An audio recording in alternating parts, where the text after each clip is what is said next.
الحمد لله وحده والصلاة والسلام على من لا نبي بعده. أما بعد قال الله تعالى: لا تجد قوما يؤمنون بالله واليوم الآخر يوادون من حاد الله ورسوله ولو كانوا آباءهم أو أبناءهم أو إخوانهم أو عشيرتهم أولئك كتب في قلوبهم الإيمان وأيدهم بروح منه ويدخلهم جنات تجري من تحتها الأنهار خالدين فيها رضي الله عنهم ورضوا عنه أولئك حزب الله ألا إن حزب الله هم المفلحون. آمنت بالله صدق الله مولانا العظيم وبلغنا رسوله النبي الكريم ونحن على ذلك من الشاهدين والشاكرين والحمد لله رب العالمين. اللهم صل على سيدنا ومولانا محمد وعلى آل سيدنا ومولانا محمد وبارك وسلم. اللهم صل على محمد كما تحب وترضى له. اللهم صل على محمد كما هو أهله ومستحقه. واجب الاحترام محترم اور معزز نمازی احباب، گزشتہ جمعۃ المبارک میں آپ صلی اللہ علیہ وسلم کی رحمت سے متعلق گفتگو کی تھی کہ آپ علیہ السلام کائنات میں ہر چیزوں کے لیے، انسان، جنات، درخت، جانور، ہر چیز کے لیے رحمت بنا کر بھیجے گئے. اور اس سے قبل ہم نے یہ گفتگو کی تھی کہ آپ علیہ السلام کا مقام، آپ کی شخصیت، آپ کی ذات اقدس غیروں کی نظر میں کیسی تھی. جو مسلمان نہیں تھے، جو ایمان نہیں لائے تھے، ان لوگوں کی نظروں میں آپ علیہ السلام کا کیا مقام تھا، کیا حیثیت تھی، کیا عزت تھی، اور اللہ نے آپ کو ان لوگوں کی نظر میں بھی کیا مقامات عطا فرمائے تھے. اب آپ صلی اللہ علیہ وسلم کا مقام اپنوں کی نظر میں کیا ہے، کہ جو اپنے ہیں ان کی نظر میں آپ صلی اللہ علیہ وسلم کا کیا مقام ہے. اور آپ علیہ السلام کے اپنوں میں سب سے پہلی اولین جماعت وہ ہے جو صحابہ اکرام کی ہے. سب سے پہلی جماعت جو آپ صلی اللہ علیہ وسلم کے اپنے ہیں، ان میں سب سے پہلی جماعت وہ آپ صلی اللہ علیہ وسلم کے صحابہ ہیں. اور صحابہ اکرام رضوان اللہ علیہم اجمعین ہر چیز کے گواہ اور شاہد ہیں. انہوں نے اللہ کے رسول کو دیکھا، ان کے اخلاق، عادات، اطوار، طور طریقے، سنت دیکھی، قرآن کے نزول کو دیکھا، قرآن آپ سے لیا، اور نماز آپ پر اتری، اور روزہ، حج، زکوٰۃ، ایک چیز انہوں نے آپ صلی اللہ علیہ وسلم سے لی، اور لے کر کے من و عن، بالکل اسی طریقے سے جس طرح آپ صلی اللہ علیہ وسلم نے ان کو دی، انہوں نے لے کر کے امت تک پہنچائی.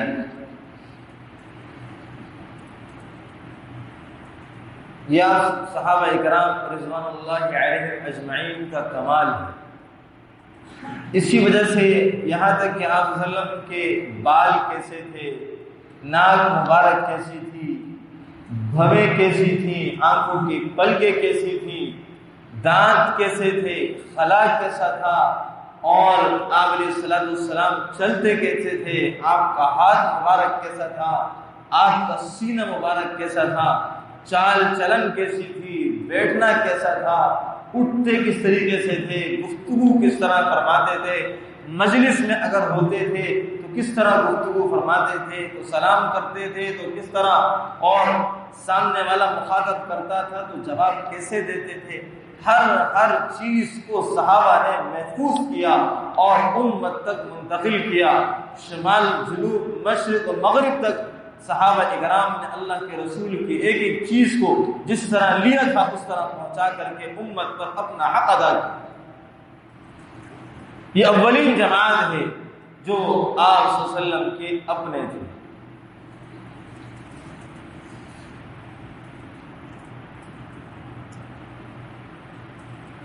اسی لیے اللہ نے اس دین کو محفوظ کیا، صحابہ کے ذریعے سے یہ دین محفوظ ہوا۔ اللہ کے رسول فرماتے تھے کہ اللہ نے مجھے چنا، ان اللہ اختار، اللہ نے مجھے چنا، واختار علی اصحابی، اور میرے لیے میرے صحابہ کو چنا۔ رسول اللہ بھی چنے ہوئے اور آپ کے صحابہ بھی پوری انسانیت اور کائنات انسان میں چنے ہوئے، فرمایا کہ مجھے بھی چنا گیا اور میرے صحابہ کو بھی میرے لیے چنا گیا۔ جب صحابہ چنے گئے تو انہوں نے دین محفوظ کیا۔ آج نہ تورات محفوظ، نہ انجیل محفوظ، نہ زبور محفوظ، نہ ان کا دین محفوظ، نہ عیسائیت کا دین محفوظ، نہ یہودیت کا دین محفوظ، کوئی چیز محفوظ نہیں ہے، یہاں تک ان کے نبیوں کی کوئی بات تک محفوظ نہیں ہے، اور صحابہ اکرام نے ہر چیز کو محفوظ کیا۔ آج ہمارا دین محفوظ، قرآن محفوظ، اسلام محفوظ، اللہ کے رسول کی سنتیں محفوظ، 6 لاکھ سے زائد احادیث آپ علیہ السلام کی صحابہ نے محفوظ کر کے امت تک پہنچائی۔ یہ ہے صحابہ اکرام، آپ علیہ السلام کا اولین طبقہ جو آپ کے اپنے ہیں، انہوں نے آپ علیہ السلام سے دین کو منتقل کیا اور امت تک پہنچایا۔ صحابہ اکرام رضوان اللہ علیہم اجمعین نے آپ کی خاطر بہت کچھ قربانیاں پیش کی۔ غزوہ احد کا موقع ہے، 70 صحابہ شہید ہوتے ہیں، 70 صحابہ شہید ہوتے ہیں، اور آپ علیہ السلام بھی زخمی ہو جاتے ہیں۔ ظاہراً مسلمانوں کو شکست ہو جاتی ہے، کافر جیت جاتے ہیں۔ تھوڑا سا اس موقع پر میں آپ کو سمجھا دوں کہ جب غزوہ بدر ہوا، پہلا معرکہ، اس میں 70 کافر مارے گئے، 70 مشرکین پکڑے گئے، مال غنیمت حاصل ہوا، سب کچھ کے بعد مسلمان فتح یاب ہوئے۔ یہاں پر مسلمانوں کو ظاہراً شکست ہو گئی، مسلمان 70 شہید ہو چکے، مگر یہ ظاہراً فتح ہے۔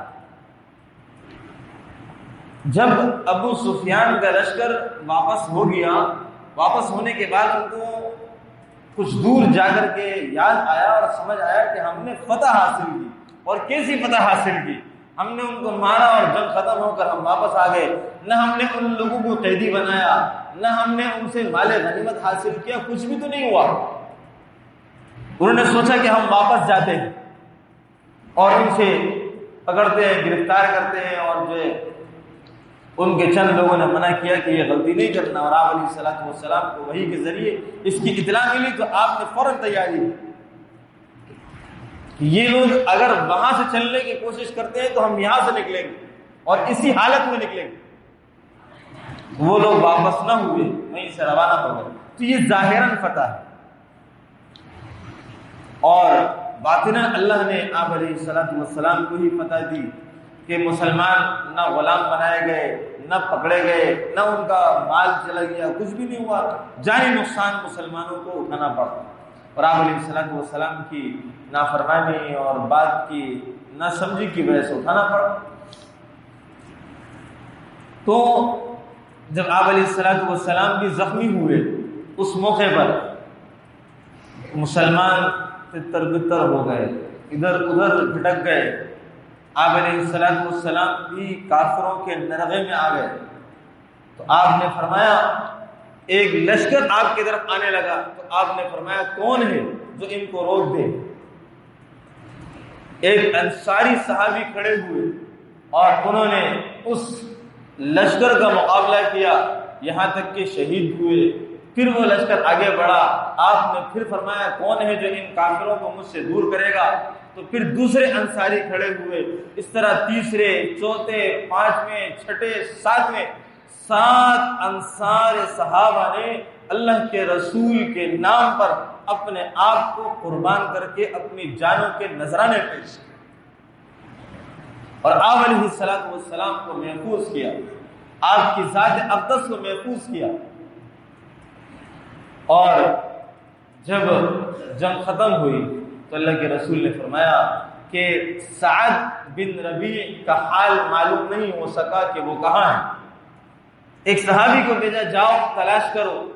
وہ تلاش کرنے لگے، شہداء میں گئے، آوازیں لگا رہے ہیں، سعد بن ربیع کہاں ہے، سعد بن ربیع کہاں ہے۔ انہوں نے پھر ایک مرتبہ آواز دی کہ مجھے اللہ کے رسول نے بھیجا ہے، تو ایک کمزور سی آواز ایک جگہ سے اٹھی، تو وہ صحابی اس طرف کو دوڑے اور جا کر کے دیکھا کہ سعد بن ربیع آخری لمحات میں ہیں، اور فرمایا کہ مجھے اللہ کے رسول نے آپ کی تلاش میں بھیجا ہے۔ فرمایا کہ آپ علیہ السلام کو میرا سلام عرض کر دینا، اور اللہ سے دعا کرتا ہوں یا اللہ کسی بھی نبی کو اس کی امتی کی طرف سے کوئی بہتر سے بہتر بدلہ دیا گیا ہو تو اس سے بہتر بدلہ ہماری طرف سے میرے نبی کو عطا فرمانا۔ اور فرمایا مسلمانوں کو میرا یہ پیغام دے دینا کہ اگر تم زندہ رہے اور کافر اللہ کے رسول تک پہنچ گئے اور تمہاری کوئی ایک آنکھ بھی چمکتی رہی تو تم اللہ کے سامنے اپنا کوئی عذر بیان نہیں کر سکتے، تمہارا کوئی عذر قابل قبول نہیں ہوگا۔ موت کا وقت ہے، آخری لمحات ہیں، فکر ہے تو کس کی ہے؟ نہ بیوی، نہ بچے، نہ آل اولاد، نہ خاندان، نہ ماں باپ، نہ جائیداد، کسی چیز کی فکر نہیں ہے۔ فکر ہے تو صرف اور صرف اللہ کے رسول صلی اللہ علیہ وسلم کی فکر ہے کہ ان کی جان کی حفاظت کرنا، مسلمانوں کو آخری جان دینے تک اللہ کے رسول کی حفاظت کرنا مسلمانوں کے ذمہ لازم۔ فکر ہے تو کس کی ہے؟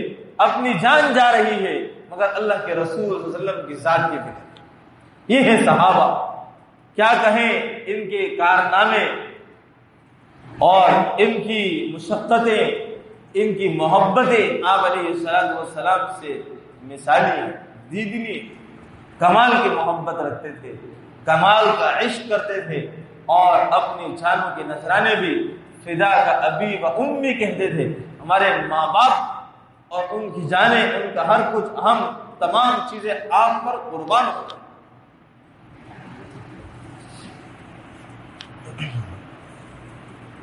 صلح حدیبیہ کا موقع آتا ہے۔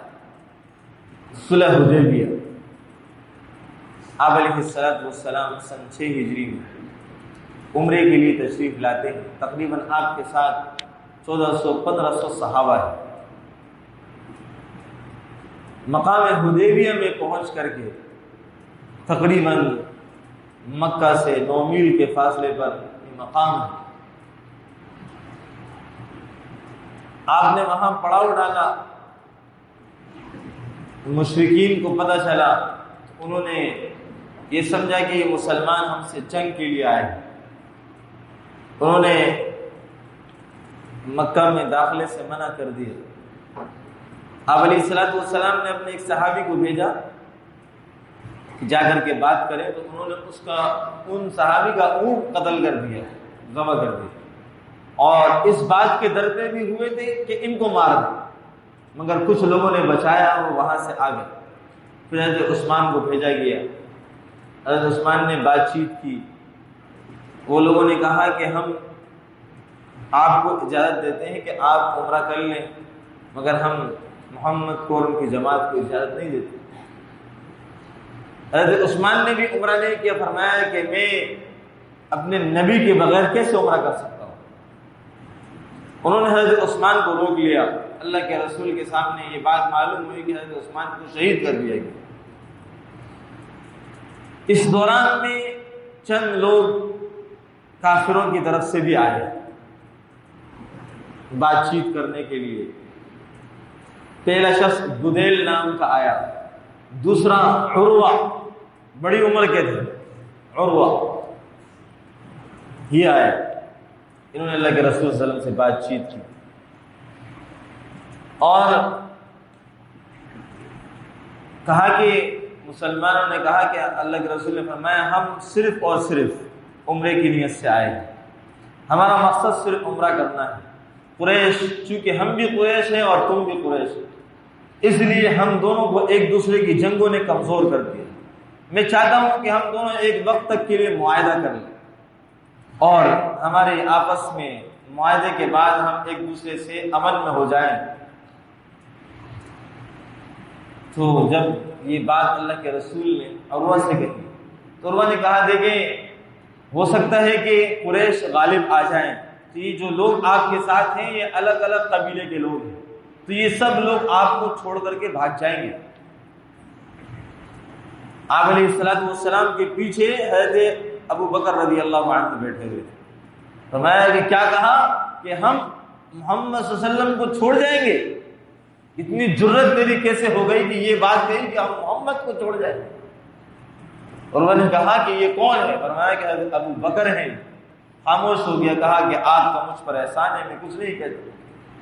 اور وہاں بات کرنے لگے اور بات کرتے کرتے آپ صلی اللہ علیہ وسلم کی داڑھی مبارک پر ہاتھ پھیرتا تھا، داڑھی مبارک پر ہاتھ پھیرتا تھا۔ تو آپ صلی اللہ علیہ وسلم کے لیے گارڈ کی طور پر حضرت مغیرہ بن شعبہ رضی اللہ تعالیٰ عنہ جنگی لباس خود پہنے ہوئے، تلوار ہاتھ میں لیے ہوئے، زرہ ڈالے ہوئے اللہ کے رسول کے گارڈ بن کر کے پیچھے کھڑے تھے۔ فرمایا اے مشرک تو اپنا ہاتھ پیچھے کر لے، مجھے یہ گوارا نہیں ہوتا کہ تیرے مشرکانہ ہاتھ میرے نبی کی داڑھی پر پھیرے جائے۔ اور انہوں نے کہا کہ یہ کون ہے؟ فرمایا اللہ کے رسول نے کہ یہ تیرا بھتیجا مغیرہ بن شعبہ ہے۔ اسی دوران میں عروہ نے کئی چیزوں کا مشاہدہ کیا کہ اللہ کے رسول صلی اللہ علیہ وسلم بات کرتے ہیں، تمام صحابہ خاموش ہیں۔ جب آپ صحابہ سے کوئی کلام کرتے ہیں تو ایسا لگتا ہے کہ سناٹا چھا جاتا ہے، ہر آدمی مکمل طور پر اپنے کانوں کو اللہ کے رسول کے حوالے کرتا ہے اور بات کو سننے کی طرف مشغول ہو جاتا ہے۔ کوئی ایک آنکھ ایسی نہیں ہوتی کہ جو نظر اٹھا کر کے دیکھ سکے۔ اور کوئی حکم دیتے ہیں تو ہر کوئی حکم کی تعمیل میں سب سے آگے بڑھنے کی کوشش کرتا ہے کہ ایسا لگتا ہے کہ آپس میں جھڑپ ہو جائے گی کہ ہم پہلے حکم پر عمل کر جائیں۔ اور جب آپ تھوک پھینکتے ہیں تو آپ کا لعاب زمین پر گرنے نہیں دیتے اور اپنے ہاتھوں پر لے کر کے اپنے جسم چہروں پر مل لیتے ہیں۔ یہی حال آپ کے وضو کا ہے۔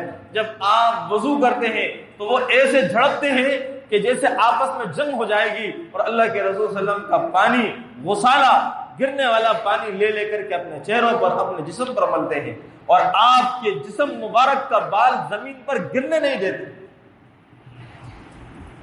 اور ہر چیز کو اس نے نوٹ کیا، اور جو اس نے شروع میں کہا تھا کہ یہ چند قبیلوں کے لوگ ہیں اور کمزور ہیں، جو آپ جب قریش غالب آ جائیں گے تو یہ آپ کو چھوڑ دیں گے، تو گویا یہ اللہ کی طرف سے اس کے اس بات کا شافی اور وافی جواب تھا کہ تو نے جو کہا کہ یہ لوگ اللہ کے رسول کا ساتھ چھوڑ جائیں گے، جو اس طرح عقیدت، محبت، عظمت دل میں رکھتے ہیں اور آپ کے اوپر نچھاور ہو رہے ہیں، یہ آپ کا ساتھ چھوڑنے والے ایسا نہیں ہو سکتا۔ جب عروہ واپس ہوا اور جا کر کے اس نے اپنے قوم اور قبیلے سے جب بات کی اور کہا کہ میں قیصر و کسریٰ، نجاشی، ایران، شاہ حبشہ، ہر طرح کے درباروں میں جا کر کے میں نے گفتگو کی ہے، اور شاہان عرب اور عجم کے بادشاہوں کے پاس میں گیا ہوں، میں نے ان کی محلات اور ان کے درباروں میں ان کی عزت مقامات دیکھے ہیں، مگر رسول اللہ صلی اللہ علیہ وسلم کی وہ محبت اور وہ عقیدت جو ان کے صحابہ کے دل میں ہے، وہ ایسی محبت، ایسا مقام میں نے کہیں نہیں دیکھا۔ وہ بادشاہ معلوم نہیں ہوتے، یہ الفاظ بھی اس نے کہے، وہ بادشاہ ہیں مگر بادشاہ معلوم نہیں ہوتے۔ اس نے اپنی زبان حال سے یہ کہا، وہ بادشاہ نہیں مگر نبی معلوم ہوتے ہیں۔ جو عقیدت اور محبت بادشاہ کی ہوتی ہے دلوں میں، وہ محبت نہیں ہے، وہ محبت ہے جو ایک نبی کی اپنی امتیوں کے دلوں میں ہوتی ہے، وہ محبت نظر آتی ہے۔ اللہ کے رسول کے ساتھ صحابہ نے وہ محبت کر کے دی۔ یہ لوگ تھے جو آپ علیہ الصلوۃ والسلام کے اپنے تھے کہ کیسی محبت کے نذرانے پیش کی۔ غم ایسا تھا صحابہ کے دل میں کہ ہم فتح حدیبیہ، صلح حدیبیہ کے بعد واپس جانا ہے۔ اللہ کے رسول نے کہا کہ سر منڈاؤ، اللہ کے رسول نے حکم دیا، صحابہ خاموش سکتے میں۔ حضرت ام سلمہ نے کہا کہ ان کو غم ہے، سب سے پہلے آپ اپنا جانور ذبح کر دیں اور اپنا آپ پیش کر دیں، آپ سر منڈا لیں۔ تمام صحابہ سر منڈا دیں گے۔ اللہ کے رسول نے جانور ذبح کیے، سب نے اپنے جانور ذبح کیے۔ اللہ کے رسول نے سر منڈایا، سب نے اپنے سر منڈا دیے۔ یہ محبت کے نذرانے صحابہ نے پیش کی۔ آج سنتیں ہمارے سامنے ہوتی ہیں مگر ہمیں عمل کی توفیق نہیں ہوتی۔ اللہ کے رسول کے طریقے ہمارے سامنے ہوتے ہیں، عمل کرنے کا دل بھی نہیں چاہتا۔ یہ محبتیں ہیں ہماری۔ لا تجد قوما یؤمنون باللہ والیوم الآخر یوادون من حاد اللہ۔ ایسے لوگ ہیں، ان کے آپ نہیں پائیں گے ایسے لوگوں میں جن کے دل میں اللہ پر ایمان اور آخرت پر ایمان ہے۔ یوادون من حاد اللہ ورسولہ، کہ وہ ان سے دوستی اور محبت کر لے جو اللہ اور اس کے رسول کی مخالفت کرتے ہیں۔ صحابہ کے بارے میں نازل، یہ ایسے لوگ ہیں جن کے دلوں میں آخرت پر اور اللہ پر ایمان ہے۔ یہ مخالفین سے، مخالفت کرنے والوں سے، اللہ اور اس کے رسول کی مخالفت کرنے والوں سے دوستی اور محبت نہیں رکھتے۔ وَلَوْ كَانُوا آبَاءَهُمْ، وہ مخالفت کرنے والے ان کے آباء و اجداد ہوں، وَلَوْ أَبْنَاءَهُمْ، ان کے بیٹے ہوں، او اخوانہم، بھائی ہوں، او عشیرتہم، خاندان والے۔ وَلَوْ كَانُوا آبَاءَهُمْ، حضرت ابو بکر کے والد حضرت ابو قحافہ بوڑھے ہیں، بالکل بوڑھے ہیں، بلکہ بھویں ہر چیز سفید ہے۔ اللہ کے رسول کی شان میں کچھ کلمات کہہ دی، برا بھلا کہہ دیا۔ حضرت ابو بکر چونکہ نرم مزاج ہیں اور رقیق القلب ہیں، مگر اللہ کے رسول صلی اللہ علیہ وسلم کے بارے میں ایک لفظ سننا گوارا نہیں کیا۔ اپنے والد کو ایک چماٹا دھرا جس سے والد زمین پر گر پڑے۔ اللہ کے رسول نے فرمایا یہ کیا کیا تم نے؟ فرمایا اگر میرے ہاتھ میں تلوار ہوتی تو ابھی ابھی اپنے باپ کی گردن اتار دے۔ یہ ہے حضرت ابو بکر جو نرم مزاج ہیں مگر اللہ کے رسول کے بارے میں ایک بات برداشت نہیں چلی۔ حضرت ابو عبیدہ بن جراح رضی اللہ تعالی عنہ، غزوہ بدر یا غزوہ احد کا واقعہ ہے، باپ بار بار سامنے عبداللہ بن جراح جو آپ کے والد ہیں ابو عبیدہ بن جراح کے، یہ بار بار اپنے بیٹے کو قتل کرنے کے ڈرتے ہونا چاہتے، مگر بیٹا اپنے باپ کو دیکھ کر کے ہٹ جاتا۔ کئی دفعہ ایسا ہوا، مگر پھر جب حضرت عبداللہ بن جراح نہیں مانے تو حضرت ابو عبیدہ بن جراح آگے بڑھے، یہ اللہ اور اس کے رسول کی مخالفت سے پیچھے نہیں ہٹ رہا، اپنے باپ کو قتل کرے۔ او ابناء، کہ آپ علیہ الصلوۃ والسلام نے کہ باپ نے بیٹے کو قتل کر دی۔ ایسے واقعات جنگوں میں پیش آئے۔ او اخوانہم، حضرت مصعب ابن عمیر نے جنگ بدر یا جنگ احد میں اپنے بھائی عبید اللہ بن عمیر کو قتل کیا۔ او عشیرتہم، حضرت عمر رضی اللہ تعالی عنہ نے غزوہ بدر کے اندر اپنے ماموں عاصم ابن ہشام کو قتل کیا۔ اور او عشیرتہم اپنے خاندان والوں کو، حضرت علی، حضرت حمزہ، حضرت عبید اللہ نے عتبہ، شیبہ اور ولید کو قتل کیا. یہ سارے لوگ اللہ کے رسول، اللہ نے فرمایا کہ یہ لوگ جو اللہ اور اس کے رسول کی مخالفت کریں گے، یہ صحابہ ان سے محبت کرنے والے نہیں ہیں، چاہے وہ ان کے باپ ہوں، بیٹے ہوں، ان کے بھائی ہوں اور ان کے خاندان کنبے والے ہوں. یہ ساری مثالیں اللہ نے قرآن سے دے دی کہ باپ نے بیٹے کو مارا، باپ نے بیٹے کو قتل کیا، بیٹے نے باپ کو قتل کیا، بھائی نے بھائی کو قتل کیا، خاندان والوں نے خاندان والوں کو قتل کیا. صرف کس کی محبت میں؟ اللہ کے رسول کی محبت میں قتل کیا. اللہ نے فرمایا اولئک کتب فی قلوبہم الایمان، اللہ نے ان کے دلوں میں ایمان کو لکھ دیا ہے. وأیدہم بروح منہ، اور اپنے رحمت سے ان کے دلوں کو مضبوط کر دیا ہے. وَيُدْخِلُهُمْ جَنَّاتٍ تَجْرِي مِن تَحْتِهَا الْأَنْهَارُ خَالِدِينَ فِيهَا أَبَدًا، اللہ ان کو جنتوں میں ایسی جن کے نیچے نہریں بہتی ہوں گی، اللہ جنتوں میں داخل کریں گے، ہمیشہ رہیں گے. رضی اللہ عنہم، اللہ ان سے راضی ہے. وَرَضُوا عَنْهُ، اور یہ اللہ سے راضی ہے. اولئک حزب اللہ، یہ اللہ کی جماعت ہے، یہ اللہ کا گروہ ہے. الا ان حزب اللہ هم المفلحون، اور اللہ کا گروہ ہی کامیاب ہے.